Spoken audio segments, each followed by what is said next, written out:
Hey, I'm Douglas Spencer, and thanks for your interest in our approach to messaging and branding. So, we believe that there are three core elements to a compelling message and a strong brand. The first is differentiation. We have to talk about the work we do in a way that is relevant and competitively differentiated from all the other choices people have. Next is authenticity. Let's face it, we're all on the lookout for people who are telling us just what we want to hear. Authenticity is incredibly important, not only in your message, but in how you conduct yourself. You have to be authentic, and a brand strategy, a clean message can help make that happen.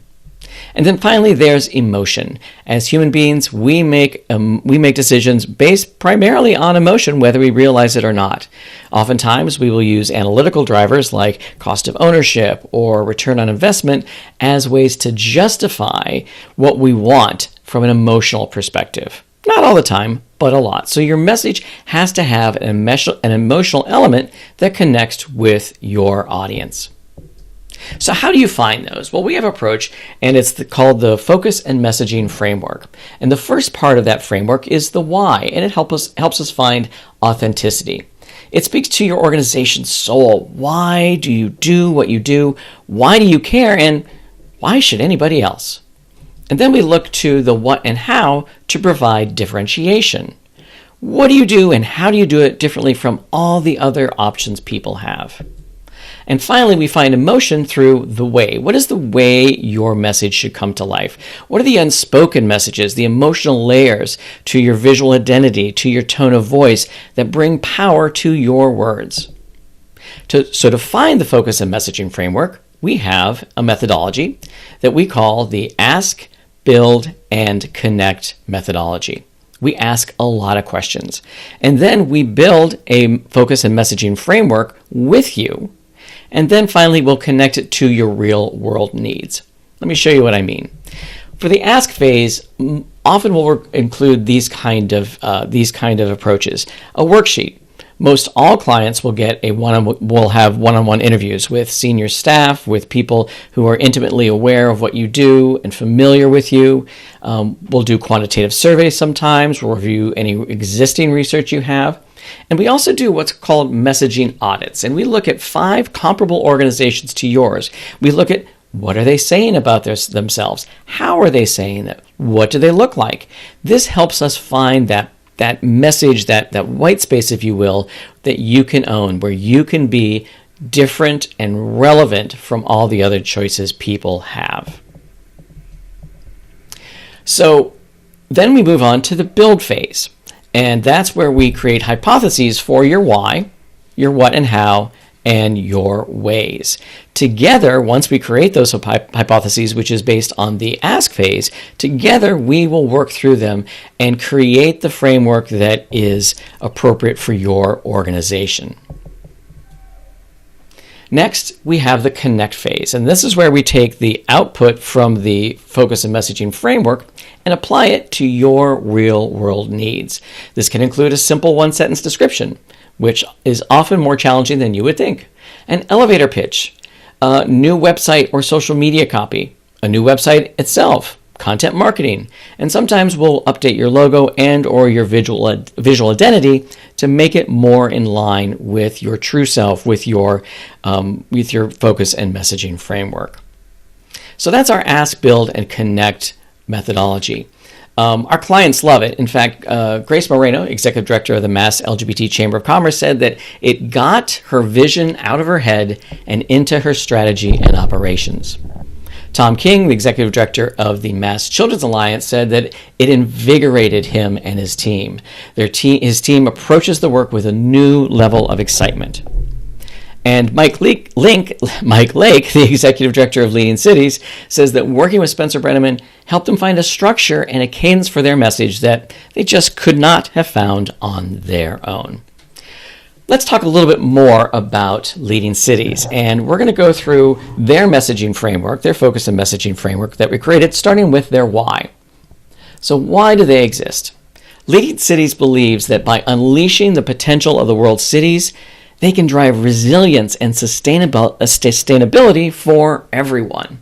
That's why they do what they do. That's why they get up in the morning, and that's why they care and why they think other people should care as well. Next, we move on to the what and how. What do they do differently, and how do they do it differently than everybody else? So here's the structure we like to use for the what and how. We define the what, we show some hows, and then we show off proof points for each one of them.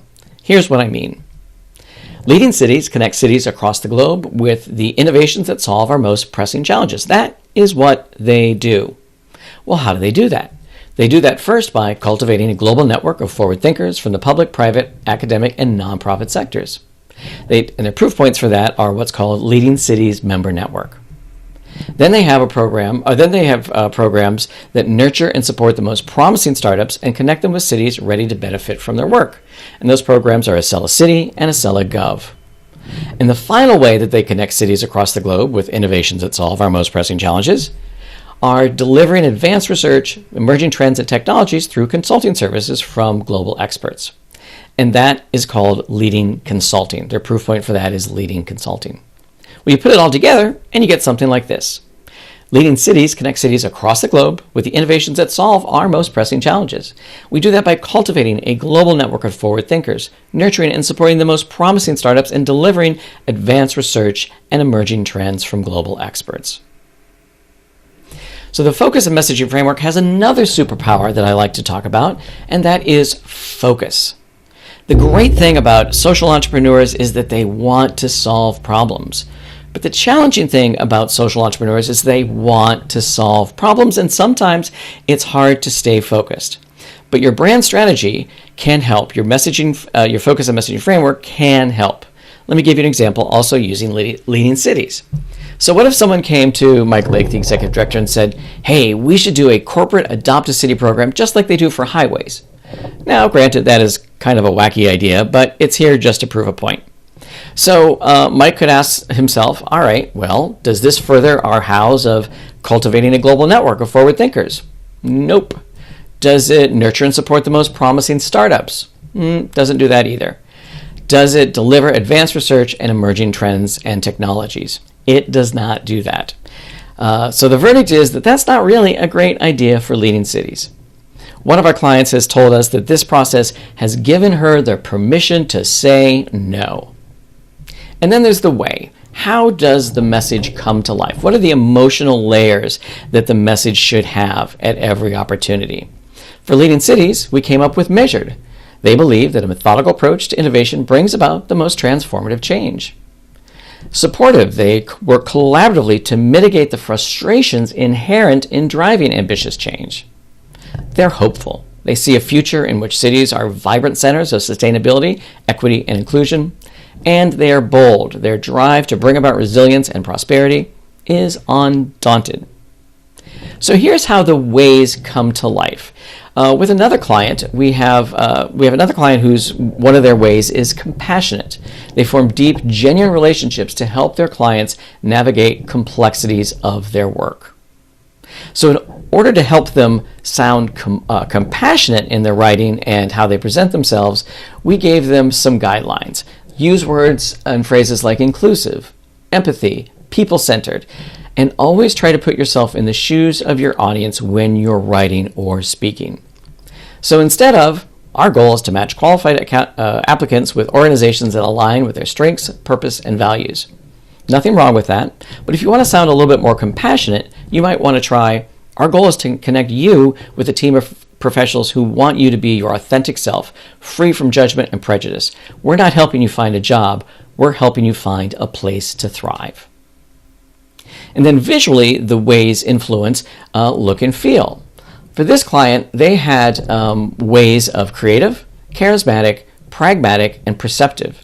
So our art director came up with this color palette, starting with ultraviolet, a very bold color that tried to reinforce creativity and charisma.